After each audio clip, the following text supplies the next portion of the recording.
In the name of the creating and redeeming and sustaining God, amen.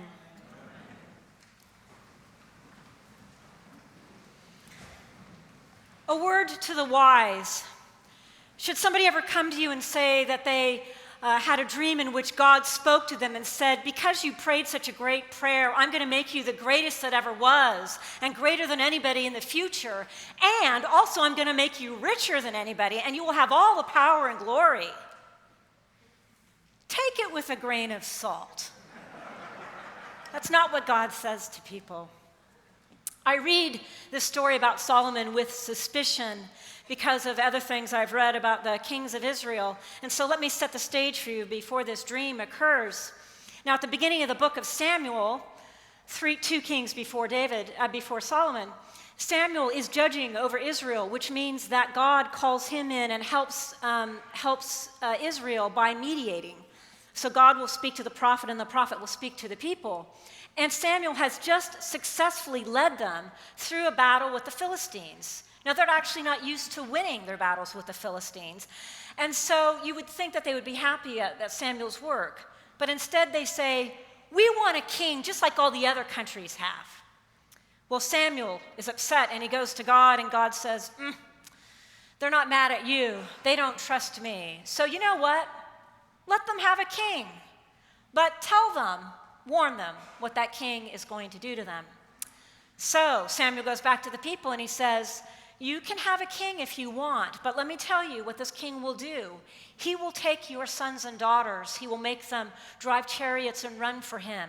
He will make them work in his palace. He'll take 1/10 of everything you own, and he will enslave you. Now, the first two kings of what was known as now, we call it the United Monarchy, Saul and David, they actually didn't do these things. What they did is they started consolidating all the tribes and winning battles and making Israel as bigger. But it was Solomon who did these things. So, always be suspicious when in the lectionary it gives you like part of a reading and then there's a jump and then there's the next part of the reading.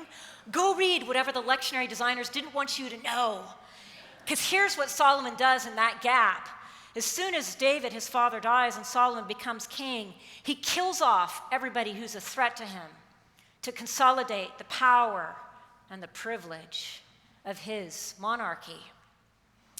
Then he starts building a house for God, this grand, glorious edifice. It takes him 7 years, and he collects gold and silver and bronze and brass from all over. Well, how do you think he got that gold? Do you think they just handed it to him? And how did he build this great edifice? He enslaved his own people. It wasn't the Pharaoh, it was the Israelite king himself. Then, after spending 7 years making a house for God, he spends 13 years making a house for himself. Now, the reason that Solomon needed such a large housing complex is that Solomon had 700 wives and 300 concubines. Now, how wise is that?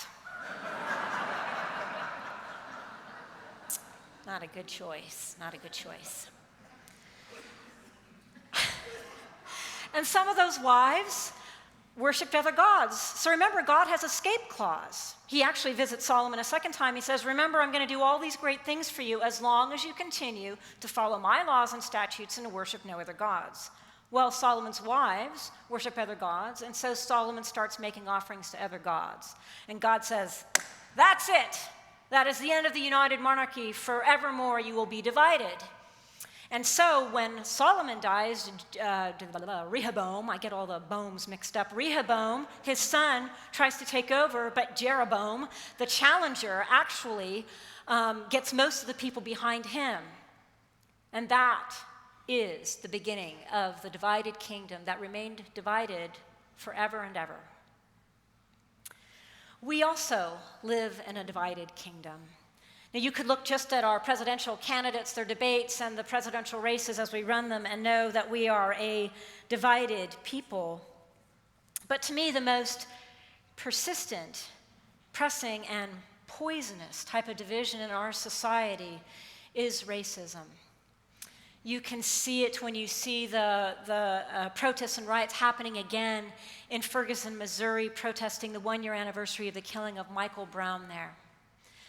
You can see it in Baltimore this past spring, where people rioted and protested over the death of Freddie Gray, a black man whose back was broken in the back of a police van. You can see it in the story of Sandra Bland, the young African-American woman on her way to Texas to take on a full-time job, who was pulled over for not using a turn signal to let the police car, as she changed lanes to let a police car get past her, and was thrown to the ground and later died in her jail cell. There is story after story like this in our media. And this weekend, we have the National Civil Rights Pilgrimage Weekend happening in Hayneville, Alabama. It has happened every year, and it commemorates the 1965 martyrdom of Jonathan Myrick Daniels, a young white male Episcopal seminarian from Massachusetts. In 1965, Jonathan answered the call of Martin Luther King to clergy people and seminarians that they come down to Alabama and help him and the black voters of Alabama get their voting rights. And they marched from Selma to Montgomery. But Jonathan didn't want to return to seminary that semester because he felt like he was embarrassed. He said, it's like I'm a white guy coming in on a white horse to say, here, I'll come help you, and then I go back to my environment. So he stayed. He was arrested along with John Morris Rowe, a white Roman Catholic priest, 2 African-American teenagers, including Ruby Sales. And when they were let out of prison 6 days later, they were walking down the street where they had been doing protests, picketing white storekeepers who would not serve black clients. And a white man came out of a store with a shotgun and pointed it at them. And Jonathan grabbed Ruby Sales' shirt and pulled her back to the ground. And he was shot full force in the chest and died. Now, this idea of this pilgrimage for Jonathan Daniels embarrasses me somewhat because, yes, he was a martyr. He was a white martyr. And there were so many more African-American martyrs whose names we do not know as well. And only one of them, Martin Luther King, is on our commemoration calendar for the Episcopal Church. So I find that a little embarrassing.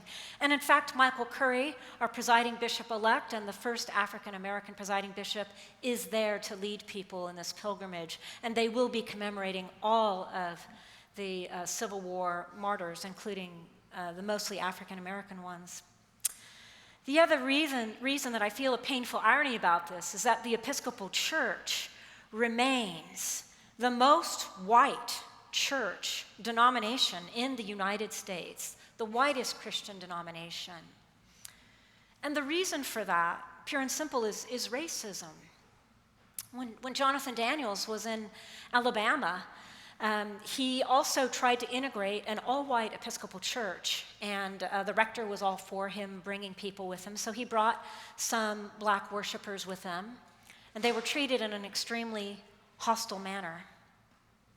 Now, I have to admit, I came from a Roman Catholic background where I was used to worshiping with a much more diverse church population, Filipino, Latino, Vietnamese.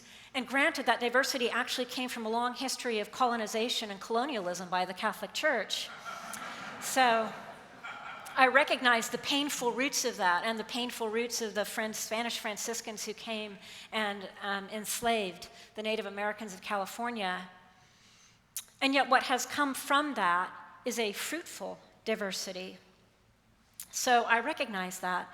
Here, in our own time and place, in 1909, 8 black women met in the house of a woman on Del Mar because they wanted to worship in an Episcopal church, and yet they were not welcome. They were not treated well at Episcopal churches in the area, including All Saints Pasadena. And so they started a church of their own, St. Barnabas of Pasadena. And as we call it, it's a historically black Episcopal parish that remains a historically black Episcopal parish, very close to here.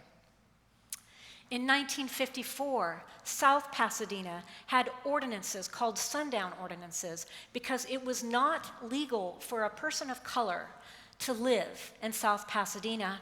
Now, someone could come into South Pasadena during the day to work in the shops or to mow the lawns or to be a housekeeper, but then they had to leave. They could not live there.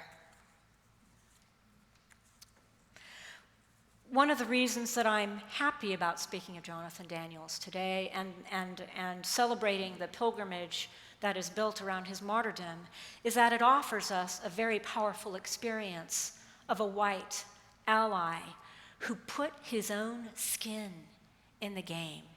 He gave his own flesh and blood to this effort for liberation. Now, you may have noticed that our gospel was particularly bloody today, that the words flesh and blood are repeated several times by Jesus. This is the fourth week of what we call the Discourse of the Bread of Life in the Gospel of John, and you have heard about Jesus multiplying the loaves and fishes and feeding everyone and saying, I am the bread of life, and he's speaking of himself as, among other things, the great teacher with the source of wisdom and faith for everybody, that we in some ways become one with Christ by following him and by following his word, which is the bread of life. But Raymond Brown, who's a New Testament scholar, a Roman Catholic New Testament scholar, in fact, points out that the gospel takes a turn in these verses, that Jesus speaks of his flesh and his blood. He says, if you do not eat my flesh and eat my blood, you will have no life in you. So Raymond Brown says that what Jesus is emphasizing is the Eucharistic meaning, that it's the idea that Jesus is giving his own life, his physical life, his flesh and his blood, so that we all will experience liberation and salvation in one way or another. And then he adds this warning. He says it's dangerous to over-spiritualize the Eucharistic reality of the flesh and blood. I don't think that our African American brothers and sisters in Christianity would ever over-spiritualize the Eucharistic reality of flesh and blood because their skin has been in the game. In his book, The Cross and a Lynching Tree, the great Black liberation theologian James Cone writes about the history of lynchings in the United States. And he equates the suffering of people, how their bodies have been tortured and they've died, shed their blood. And he equates it to the crucifixion, which also has the resurrection, the source of new life and transformation, and eventually liberation. I don't think Latino Americans who die in the desert because the Border Patrol takes away their sources of water when they try to cross into our country, I don't think they ever forget about the real flesh and blood and the Eucharistic presence. And I don't think Asian Americans ever forget about Manzanar or about how Chinese Americans died building the Transcontinental Railroad and the Central Pacific Railroad for white business people who got rich off the deals. The danger for white allies is that we anesthetize ourselves with the idea of the Eucharistic presence, that we drink out of golden goblets like Solomon, but we never actually get our skin in the game. And the reason that it's such a dangerous temptation is that we have the unfortunate privilege of having the choice. It doesn't just happen to us. We have a choice of whether to engage. What Jesus is saying when he says, eat my flesh and drink my blood, he's saying, enter my passion of liberation, my passion of salvation in a very real way. People get hurt. Fewer people would get hurt if white allies always engaged when we had a chance.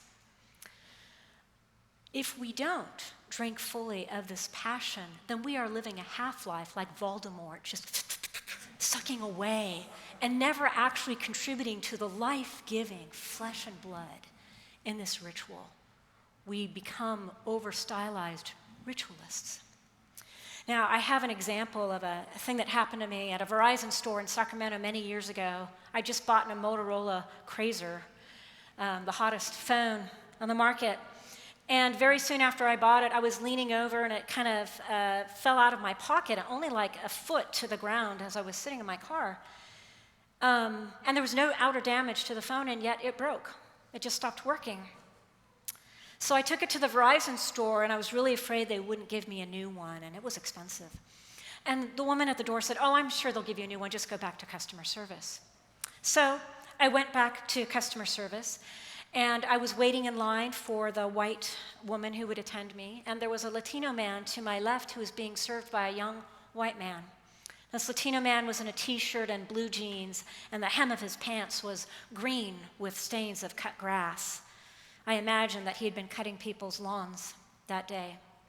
He had the exact same story. Motorola Razr all of a sudden stopped working. And the young white man said to him, "You must have dropped it." And he said, "No, I didn't. It just stopped working." He said, "No, you must have done something. You must have banged it or something." He said, "No, I didn't." And he said, "This is the second time you've come in with a broken Razr. I'm not going to give you a new one." And then he goes, "Just a minute." And he walks to the back. And right then it was my turn, and by that time I was already feeling a little bit like this. I thought, well, now I'm going to say I dropped it, and I'm never going to get a new phone. So she asks me what happened. I said, leaning out of the car, yada, yada. And she looks at it and she goes, "Well, there's no scrape or anything." And I said, "No, it was the strangest thing." And she says, "Well, we'll give you another phone." And at that moment, just this embarrassment and shame of the privilege that I was afforded simply because I was white just washed over me. And I looked at the man. I'm sure he heard what had been said. He did not look at me. And I said to her, "Well, how come you're giving me a new one?" But he said the same. And right when I started to say that, the young white man comes stomping back to the room and he goes, "Okay, we'll give you another phone, but that's the last time." I was so appalled by what happened. And I was also struck into silence. I didn't know what to say. Will I embarrass him if I say something? Will they take my phone away if I say something? And so he walked out of the store, and I walked out of the store. And then later, I thought, oh, I could have said, "I'm sorry for the horrible way you've just been treated." I could speak to my own feelings. I could say, "I am appalled by the way this man has been treated. Why was I given a new phone without any question, and he's been interrogated and publicly humiliated?" The advantage of my having failed on that day as a white ally is that now, when I sit there going, what should I say? I'm not sure. I don't want to embarrass him. I don't want to make the situation worse. I remember, get in the game, Janine. Get your skin in the game. Say something. Because it's surely better than the silence, which offers no commiseration with those who've been oppressed. It offers collusion with the oppressor. If white allies can set aside the privilege and say, "I have no choice but to act. I must act when I see injustice. I must speak up," then we can join our African American brothers and sisters, our Latina brothers and sisters, our Asian, Filipino brothers and sisters, as they have this ongoing experience of public humiliation and sometimes things even more dangerous than that. If we drink fully of the cup of the flesh and blood of Jesus, when he gave his life for us, and trust me, there was a most privileged man, we surely can do it in these smaller moments. Few of us are asked to martyr ourselves like Jonathan Myrick Daniels, but I give thanks for his gift to us, because not only did he save Ruby Sales, he also saved us. When we drink fully of the Spirit, when we drink into the passion of Jesus Christ, then we join in full communion with people of all ethnic backgrounds, all cultures, and we create the vast, the diverse, and united kingdom of Jesus. Amen. Amen.